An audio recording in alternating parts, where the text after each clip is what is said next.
Imaginez-vous un monde sans abeilles. Un monde où il y a des milliers de fleurs à butiner et personne pour le faire. Un monde où les robots font le travail à votre place. Imaginez-vous des hectares de fleurs et personne pour les butiner. Maintenant, imaginez-vous un monde avec plein de travail, plein de boulot, avec des entreprises et personne pour faire le boulot. Imaginez-vous un monde où la pénurie empêche les entreprises de se développer. Imaginez-vous un monde où même les entreprises ferment car elles n'ont plus de personnel. Mesdames et messieurs, nous parlons peut-être du monde de demain.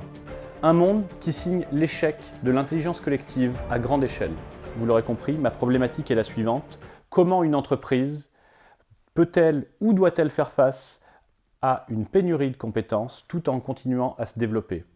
Pour ce faire, ma méthode est simple. J'ai croisé 3 regards, celui des employeurs, celui des salariés et celui de nos étudiants. À cela, j'ai superposé tous les facteurs possibles, directs ou indirects, qui vont influer sur l'emploi en France. Et si j'étais employeur en 2019, quelles seraient mes aspirations et quelles seraient mes problématiques par rapport à l'emploi? Les jeunes ne veulent plus, c'est une chose, ne connaissent même pas, je dirais, ce métier-là, dès le collège. Dès le collège, aujourd'hui, on ne les oriente pas vers nos filières. Donc je dirais c'est un caractère d'urgence aujourd'hui, puisque sans personnel, aujourd'hui, l'entreprise n'évoluera pas et ne perdurera peut-être même pas. Oui, mais encore. On rencontre pas mal de difficultés de recrutement sur Angoulême. C'est d'ailleurs pour ça qu'on s'est installé à Bordeaux il y a 2 ans, pour pouvoir continuer à se développer et à recruter du monde. Parce que nous, on ne vend rien d'autre que du temps passé. Donc forcément, si on n'a pas de développeurs pour réaliser les projets clients, on ne peut pas produire et on ne peut pas se développer.